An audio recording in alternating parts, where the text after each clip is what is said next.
بسم الله الرحمن الرحيم.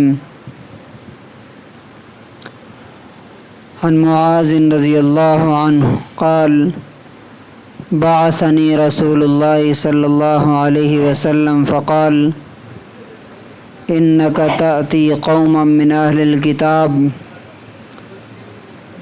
فادعوهم إلى شهادة أن لا إله إلا الله وأني رسول الله إلى آخر الحدیث متفق علیہ.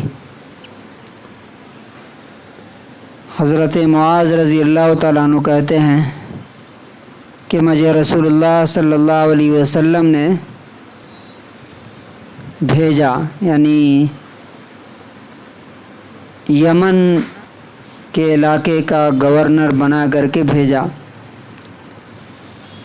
تو آپ صلی اللہ علیہ وسلم نے جاتے ہوئے مجھے جو نصیحت کی، جو ہدایت دی، جو انسٹرکشن دیا، وہ کیا تھا؟ پہلی بات کہ تم کتاب والوں کے پاس جا رہے ہو، پہلی چیز. تو فادعوہم الی شہادت اللہ الہ الا اللہ وانی رسول اللہ. تو تم ان کو بلاؤ اس بات کی طرف کہ وہ گواہی دیں کہ اللہ کے سوا کوئی عبادت کے لائق نہیں اور میں اللہ کا رسول ہوں. فَإِنْهُمْ أَطَاعُوا لِذَلِكَ، اگر وہ لوگ یہ بات مان لیں تو فَأَعْلِمْهُمْ أَنَّ اللَّهَ قَدِ افْتَرَضَ عَلَيْهِمْ 5 صلوات فی کل یوم ولیلہ. تب ان کو بتانا کہ اللہ تعالیٰ نے ان پر رات اور دن میں 5 نمازیں فرض کی. فَإِنْهُمْ أَطَاعُوا لِذَلِكَ، اگر یہ بھی مان لیں تو فَأَعْلِمْهُمْ أَنَّ اللَّهَ قَدِ افْتَرَضَ عَلَيْهِمْ صَدَقَةً تُؤْخَذُ مِنْ أَغْنِيَائِهِمْ فَتُرَدُّ عَلَى فُقَرَائِهِمْ. تو ان کو بتانا کہ اللہ نے ان پر زکوٰۃ فرض کی ہے جو ان کے مالداروں سے لیا جائے اور ان کے غریبوں میں تقسیم کر دیا جائے. فَإِنْهُمْ أَطَاعُوا لِذَلِكَ فَإِيَّاكَ وَكَرَائِمَ أَمْوَالِهِمْ، اگر وہ لوگ اس بات کو مان لیں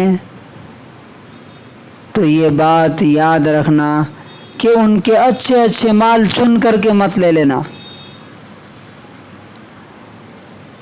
اور جو آخری بات اس میں کہی، وَاتَّقِ دَعْوَةَ الْمَظْلُومِ، مظلوم کی بد دعا سے بچنا. مظلوم کسے کہتے ہیں؟ جس پر ظلم کیا جائے، یعنی تم کسی کو تکلیف پہنچاؤ، کسی کو نقصان پہنچاؤ گے اور جب اس کی دل سے بد دعا نکلے گی تو وہ بد دعا سے تم بچنا. کیوں؟ فَإِنَّهُ لَيْسَ بَيْنَهَا وَبَيْنَ اللَّهِ حِجَابٌ، اس لیے کہ اس کی بد دعا اور اللہ کے بیچ میں کوئی بیریئر نہیں ہوتا، کوئی پردہ نہیں ہوتا. یعنی تم گھر میں بھی ظلم کرو گے تو بھی وہ چھت، اس کی بد دعا جو اس کے دل سے نکلے گی، وہ چھت کو پھاڑ کے آسمان کو چیرتے ہوئے کہاں پہنچ جائے گی؟ اللہ تعالیٰ کے پاس پہنچ جائے گی. یہ حدیث جو ہے بہت امپورٹنٹ ہے، اس میں کئی لیسنس ہیں ہمارے لیے. بہت ڈیٹیل میں تو نہیں، ان شارٹ میں. اچھا، یہ آپ کے لیے، آپ کے گھر میں یہ کام آئے گی یہ حدیث، آپ کے بچوں پر یہ کام آئے گی، آپ کسی کو دین کی طرف بلا رہے ہیں تو اس کے لیے بھی کام آئے گی. نمبر 1، اللہ کے رسول نے پہلے یہ بتایا کہ تم کس کے پاس جا رہے ہو. اس کا مطلب کیا ہوا؟ پہلے آئیڈینٹیفائی کرنا کہ آپ کس سے بات کر رہے ہیں، کس کو آپ دین کی طرف بلا رہے ہیں. جب تک آپ کسی کو پہچانیں گے نہیں تب تک اس کے لیول پر آپ بات نہیں کر سکیں گے. مثال کے طور پہ آپ ایک کسان سے اس طرح بات نہیں کر سکتے جس طرح آپ ایک پروفیسر سے بات کر سکتے ہیں. پروفیسر سے بات کرنے کا لیول الگ ہوگا کسان سے بات کرنے کا الگ ہوگا. اب دونوں کو آپ ایک طرح سے اگر ٹریٹ کریں گے تو نہ یہ آئے گا نہ وہ آئے گا, دونوں سمجھیں گے کہ جاہل آدمی ہے. اسی طرح سے ایک بچے کو آپ جس طرح سمجھائیں گے اس طرح بوڑھوں کو نہیں سمجھا سکتے آپ, دونوں میں فرق ہے. تو نمبر 1 یہ کہ آپ کس سے بات کر رہے ہیں پہلے اس کو جانیے. نمبر 2, کوئی بھی کام آپ کو کرنا ہے, خاص طور سے دین کی طرف کسی کو بلا رہے ہیں تو گریجولی, دھیرے دھیرے. اب ہمارے یہاں کیا ہوتا ہے, سب سے بڑی مصیبت یہ ہے جو لوگ بیچارے دین کا کام کرتے ہیں ان کو معلوم ہی نہیں ہوتا شروع کہاں سے کرنا ہے. اب ایک بندہ آج مسجد میں آیا, اس کو پوچھتے ہیں داڑھی تم نے نہیں رکھی, ٹوپی نہیں پہنے ہو تم, کرتا پہنے بغیر آ گئے, یہ لوور پہن کے کیوں آ گئے, اب وہ پہلے ہی دن بھاگ جاتا ہے. آپ کو یہ سمجھنا ہے کہ چینجز یہاں سے آتے ہیں دل سے, تو پہلے یہاں پہ کام کرنا.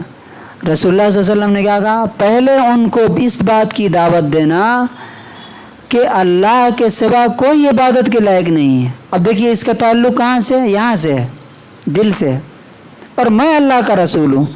جب یہ بات مان لیں گے, جب یہ بات ان کے دل میں بیٹھ جائے گی, تب ان کو بتانا کہ 5 نمازیں فرض ہیں. ہم لوگ کیا کرتے ہیں, چلو نماز پڑھنے, چلو نماز پڑھنے, اور وہ کھینچ کر کے لاتے ہیں, پھر بھاگ کے چلا جاتا ہے. نتیجہ کیا ہے, 3 سال پہلے میں آیا تھا فجر کی نماز میں, جو 7 آدمی 5 آدمی تھے آج بھی وہی 5 آدمی ہیں, بڑے نہیں.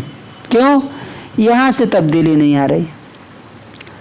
اچھا, اس کے بعد آپ نے فرمایا کہ جب وہ مان لیں گے, نماز کے بارے میں مان لیں گے اسٹیپ بائی اسٹیپ, تب تم زکوٰۃ کے بارے میں بتانا. اور زکوٰۃ کے بارے میں کیا بات بتائی آپ نے کہ جہاں سے لیا جائے وہیں کے غریبوں میں کیا کیا جائے, بانٹ دیا جائے. میں دیکھتا ہوں یہاں پہ کہاں کہاں سے لوگ آ کے زکوٰۃ مانگ کے لے کے چلے جا رہے ہیں, یہاں کا غریب بیچارہ غریب ہی رہ رہا. آج ہی صبح میں ایک آدمی سے میں ملا, چپ چاپ روڈ کے کنارے کھڑا تھا, چھوٹا سا آدمی ہے. پوچھا کیوں, کیا بات ہے, کیوں کھڑے ہیں؟